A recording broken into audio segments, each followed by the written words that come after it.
मैं पायल शाह। मैं एक गुजराती परिवार से हूँ और मैं एक हीलर, स्पिरिचुअल काउंसलर, एक स्पिरिचुअल सीकर एंड रिसर्चर हूँ। मैं एक पास्ट लाइफ रिग्रेशन थेरापिस्ट भी हूँ। Past life regression therapy, inner child healing work, ancestral healing, rebirthing breath work, ये सारे मेरे मास्टर सब्जेक्ट्स हैं। बहुत से लोगों के जीवन को नई दिशा देने का अमूल्य अवसर ईश्वर ने मुझे प्रदान किया, जिससे इस जीवन को मैं धन्य अनुभव करती हूँ और यही मेरे लाइफ लेसन्स भी हैं। मैं अपने जीवन के अनुभव से प्राप्त ज्ञान को आप लोगों से साझा करती हूँ। मेरी इस जर्नी में आप लोगों का बहुत प्यार मिला और इसके बदले आप सभी का बहुत बहुत धन्यवाद। अभी इस जर्नी में हम जो चल रहे हैं, किसी भी जर्नी में, चाहे आप ट्विन फ्लेम जर्नी में हो, चाहे आप स्पिरिचुअल जर्नी में हो, ये जो स्पिरिचुअलिटी, इस जर्नी को हम समझ रहे हैं कि अभी हम उसमें चल रहे हैं, है ना। अभी अभी हमने उसको कनेक्ट किया है। It's not right. हम इस जर्नी में ऑलरेडी थे, पैदा हुए, वो भी इसी जर्नी से पैदा हुए, इसी जर्नी में पैदा हुए हैं। बस अवेयरनेस का डायमेंशन हमारा लो हाई होता रहता है। जब हम थोड़े से हाई डायमेंशन में आते हैं तो ऑटोमेटिकली हमारे आसपास ये अध्यात्म, धर्म, ये सारी चीजें खुलने लगती हैं, हम उसके ऊपर फोकस करने लगते हैं। अब रही बात यहाँ पे हम जो डिजायर की बात करते हैं, सबसे बड़ी बाधा यहाँ पे सबके लिए प्रॉस्पेरिटी में आने की होती है, डिजायर की होती है कि कहते हैं, एक तरफ कहते हैं कि लॉ ऑफ अट्रैक्शन लगाओ, दूसरी तरफ कहते हैं डिजायरलेस हो जाओ। तो इन दोनों में कैसे समझना। एक एक व्यक्ति सामान्य संसार को चला रहा है, जीवन को चला रहा है ना, घर बार लेकर बैठा है। क्या वो दुकान ना जाए, व्यापार ना करे, नौकरी ना करे, पैसा ना कमाए, या मकान ना बनाए, अच्छी से अच्छी गाड़ी ना खरीदे, गहने ना खरीदे? क्यों नहीं खरीदे, है ना। अध्यात्म का मतलब ये नहीं है कि ये सब कुछ छोड़ना है। अध्यात्म का मतलब ये है कि उसकी पकड़ को छोड़ो, सहज हो जाओ और आज का दिन देख लो, आपको क्या खाना पीना मिला, कितना बेहतर आपको जीवन मिला आज तक, कितने बेहतर रिश्ते मिले, उसमें से क्या आनंद आया, इन सबको अनुभव करते हुए अब आगे आपको सबको और सुख देने के लिए, सुख किसे देना है? अपने परिवार को जोड़ के रखना है, अपने समाज में कुछ योगदान देना है। अब यहाँ पे बहुत सारे मिसकंसेप्शन है। मिसकंसेप्शन क्या है कि मुझे दूसरों की मदद करनी है। किसे मदद करनी है? मुझे। और जहां मैं आया, ब्रह्म राक्षस खड़ा हो गया, अहंकार रूपी रावण खड़ा हो जाता है। मुझे मदद करनी है, मुझे एनिमल्स को खाना खिलाना है ना, मुझे गरीबों को दान देना है, जो गरीब बच्चे हैं उनको पढ़ाना है, किसी के लिए एनजीओस खोलने हैं, किसी के लिए कुछ करना है, किसी के लिए कुछ करना है। मुझे यानी सबसे बड़ा ब्रह्म राक्षस रावण, यहां अहंकार खड़ा हो जाता है। जबकि आपके इस शरीर के पास, यकीन मानिए, एक इतनी चींटी को मारने की भी सत्ता नहीं है। आपके इस शरीर के पास एक चींटी को मारने की भी सत्ता नहीं है। क्यों? तो कि आपके इस शरीर के कर्म जो है ना, वो भी ऊपर कंट्रोल्ड है, अभी दिखाई नहीं देते, अभी वो बिल्कुल दिखाई नहीं देते। एक समय पे दिखाई देना शुरू करेंगे जब तक आप सरेंडर होना शुरू करेंगे। आपकी हायर सेल्फ जिस दिन एक्टिव होनी शुरू हो जाएगी और वो मास्टर होती जाएगी, वैसे वैसे आपको पता चलेगा कि आपको लेफ्ट लेने का इशारा भी ऊपर से मिल रहा है, या राइट लेंगे आप, स्टीयरिंग घुमाएंगे, वो भी इशारा ऊपर से ही मिल रहा है। और आप पहले से फिक्स्ड है, वही दिशा पकड़ेंगे, वही कार्य भी करेंगे। ठीक है। दूसरा नियम कि आप यहां किसी की मदद कर ही नहीं सकते हैं। आप यहां किसी की मदद नहीं कर सकते हैं। आप सिर्फ अपना कर्म कर सकते हैं। कर्म यानी कैसा? या तो किसी को आप काटोगे और खून निकलेगा, या तो किसी को आप मरहम लगाओगे और उसको घाव ठीक होंगे। बस दो में से एक काम है। या तो आप फूल की दुकान लगाओगे और खुशबू फैलाओगे, या तो आप नशे की दुकान लगाओगे और किसी के बर्बादी का कारण बनोगे। बस इतना कर्म आपके हाथ में है ना। व्यापार में भी जा रहे हो तो या तो आप किसी को ऐसी चीज बेचोगे जिससे उसके जीवन में रोशनी आए और उसके पैसे आप कमा के आ जाओ, या तो आप किसी को लूट लोगे, सस्ता माल बेच दोगे और उसके पैसे आप घर में ले आओगे। तो आपके हाथ में सिर्फ कर्म का चयन है, या तो ये कर्म चुनेंगे या तो ये। अच्छा, ये कर्म चुनना भी ऊपर से डिसाइडेड है। क्यों क्यों गलत कर्म करवाए जा रहे हैं? तो कि कॉन्शियसनेस के अंदर अभी वो जागृति पैदा नहीं हुई है, इसलिए आप गलत कर्म को आपको चुनवाया जा रहा है। कब तक? जब तक आपके अंदर वो जागृति बन जाए कि अच्छा ये गलत कर्म है और ये सही कर्म चुनना सीखना पड़ेगा आपको। तो ये जागृति बनाने के लिए बार बार आपको गलत कर्मों में भेजा जा रहा है। एक बार गलत करोगे, 2 बार गलत करोगे, 3 बार गलत करोगे, एक दिन अंतरात्मा जागेगी कि भाई ये गलत कर रहा हूँ, बार बार कर रहा हूँ, एडिक्टेड हूँ, है ना। और उसके अंदर जो मिसिंग वैल्यूज है उसको ऐड करने के लिए बार बार गलत दिशा में भेजा जा रहा है। तो हर गलत कर्म कभी ना कभी अच्छे कर्म की नींव रख जाता है। इसलिए कहते हैं इस संसार में कुछ भी गलत नहीं है, कुछ भी सही नहीं है। समझ पा रहे हो इन चीजों को?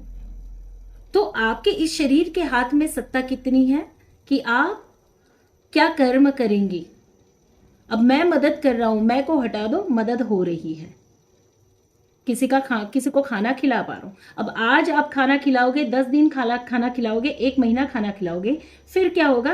32वें दिन यानी कि दूसरे महीने के पहले दिन अगर समझ लो आपके पास खाना खिलाने की व्यवस्था नहीं है, तो आपको लगेगा हाई 1 महीने तक मैंने खाना खिलाया, आज मैं खिला नहीं पाया, रात को नींद नहीं आएगी।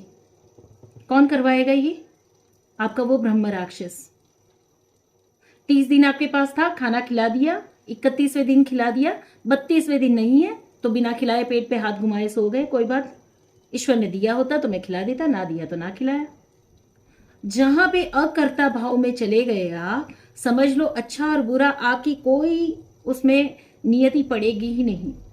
पर अच्छे और बुरे में आप जब कर्ता भाव में घुस गए तो आप नियति बनाने लगे, नए कर्मा जनरेट करने लगे। कर्मा खत्म होने की बात अलग है, ठीक है। तो एक बात ये हो गई कि मैं हेल्प करना चाहती हूं, मैं अच्छे काम करना चाहती हूं, या मुझे कुछ करना है, तो ये सारा अहंकार का खेल है। करो अच्छे काम, हम कर ही रहे हैं। हमें आज जब मौका मिला तो हम आ गए, और नहीं मिलेगा तो हम नहीं आएंगे। 15 दिन हो जाए, महीना हो जाए, हम नहीं आएंगे। मौका मिल गया तो आ गए। तो अकर्ता भाव में किए हुए सारे कर्म कोई कर्म फल नहीं लाते हैं, वरना वो कर्म फल बंधेंगे और उसको भुगतने के लिए आप लगातार साइकिल में घूमते रहेंगे, ठीक है। दूसरी बात, काम धंधा ना करे, पैसा ना कमाए, चीजें ना मांगे, डिजायर ना करे। यस, आप प्लानिंग करो, डिजायर करो, ठीक है, पर डिजायर के अंदर का अटैचमेंट जो है ना, जैसे मैंने डिजायर की कि अब मुझे एक बड़ी गाड़ी लेनी है, ठीक है, तो उसके अंदर एक अटैचमेंट होगा। अगर वो बड़ी गाड़ी ना आई तो मुझे नींद नहीं आएगी, मैं जी नहीं पाऊंगी, मेरा स्टेटस डाउन हो जाएगा, क्या हो जाएगा, कैसे हो जाएगा। अरे बड़ी गाड़ी आए तो ही मुझे अच्छा लगेगा। या उसकी जगह मेरी सोल एक लग्जरी को एक्सपीरियंस करना चाहती है, एक बेटर ड्राइविंग एक्सपीरियंस को एक्सपीरियंस करना चाहती है, या एक कंफर्ट और सेफ्टी को एक्सपीरियंस करना चाहती है। अगर if I deserve this then divine मुझे दे। और डिवाइन कैसे देगा? रातों रात कोई ऊपर से थोड़ी फेंकेगा कि रात को सोए और सुबह सामने गाड़ी आके खड़ी हो गई, ऐसे नहीं होगा। उसके पीछे आप जो काम कर रहे हैं, आप जो मेहनत कर रहे हैं, उसे तो आपको लगातार करना पड़ेगा और बेहतर क्वालिटी के साथ करना पड़ेगा, और रात को चैन की नींद सोना पड़ेगा। सपने, डिजायर और सपने में दोनों में फर्क है। डिजायर विथ अटैचमेंट है, और सपने जो है, ड्रीम्स जो है, वो सरेंडर के साथ आते हैं, सरेंडर मोड में आते हैं। तो इंस्टेड ऑफ डिजायरिंग थिंग्स, आपको सपने देखने हैं। बड़ी गाड़ी के सपने देखो, रेंज रोवर, रोल्स रॉय के, गहने के, डायमंड के, अच्छी चीजों के, अच्छे घर के सपने देखो। सपने देख सकते हो, और सपनों के साथ सरेंडर मोड आता है, प्रार्थना आती है, ईश्वर भक्ति आती है, और कर्म आता है। अच्छे कर्म करें, जो चीज चाहते हो आप मिलेगा आपको। पैसों के पीछे हम दौड़ते हैं, पैसों के पीछे दौड़ने में क्या होता है? पैसे आगे हम पीछे, लगातार वो फासला कभी कम नहीं होगा। पैसा आगे हम पीछे, लगातार हम दौड़ते रहेंगे, दौड़ते रहेंगे। कभी ऐसा भी हो सकता है कि पैसे हमारे पीछे दौड़े और हम बोले कि भाई रुक जा रुक जा, अभी समय नहीं है लेने का। ऐसा भी तो हो सकता है ना। तो ऐसा कौन से दृश्य में हम देखते हैं? इससे पहले भी मैं इस पर बात कर चुकी हूं कि जब नारायण सैया पर लेटे होते हैं, वो इस मोड में होते हैं, मजेदार मोड में होते हैं, रेस्टिंग मोड में, और लक्ष्मी जी उनके पैर दबाती हैं, है ना। तो लक्ष्मी जी हमेशा नारायण के पैर दबाती है। आपको नारायण बनना पड़ेगा, ऐसे नारायण जो लक्ष्मी स्वयं दौड़कर आपके पास आए, आपके हृदय में वास करे। लक्ष्मी कभी भी, चंचला कहते हैं लक्ष्मी को, वो चंचला है, भाग जाती है ना। कब भागती है? जब आप नारायण के रूप में नहीं हो, आप उसको संभाल नहीं पाते, तब वो भाग जाती है। तो आपको नारायण बनना पड़ेगा। अब नारायण क्या है ना? नर, श्रेष्ठ नर, मनुष्य के रूप में सही संपूर्ण कर्म के योग से आप नारायण बनते हो। सही कर्म करना, सही यानी एक तरफ कहते हैं सही और गलत कुछ भी नहीं है, और दूसरी तरफ हम कह रहे हैं कि सही कर्म करना। ठीक है, तो सही कर्म करने का मतलब यही है कि कर्म का चुनाव जब हम करते हैं वो सरेंडर मोड में करें। अब कोई कसाई जो है, जो बकरियों को काट रहा है या मुर्गियों को काट रहा है, क्या वो गलत कर्म कर रहा है? कैसे पकड़ोगे सही और गलत क्या है ना? तो देखा जाएगा कि उसके कुल की रीति रिवाज क्या है, उनकी पीढ़ियां कैसे सरवाइव करी है, और उस व्यक्ति के पास सरवाइव करने के लिए कौन सा मोड एक्टिव है।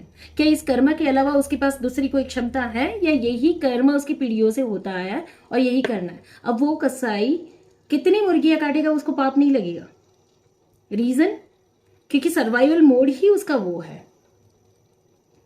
पर कोई एक इंसान जो बहुत बड़ा बिजनेसमैन भी है और अपने मुनाफे के लिए पोल्ट्री फार्म बना रहा है और बाकी की चीजें भी कर रहा है, जिसमें वो कुछ ऐसे कर्मा कर रहा है जहां पे दूसरों की हिंसा होती है, इसको कर्मा लग जाएगा, पर उस कसाई को कर्मा नहीं लगेगा।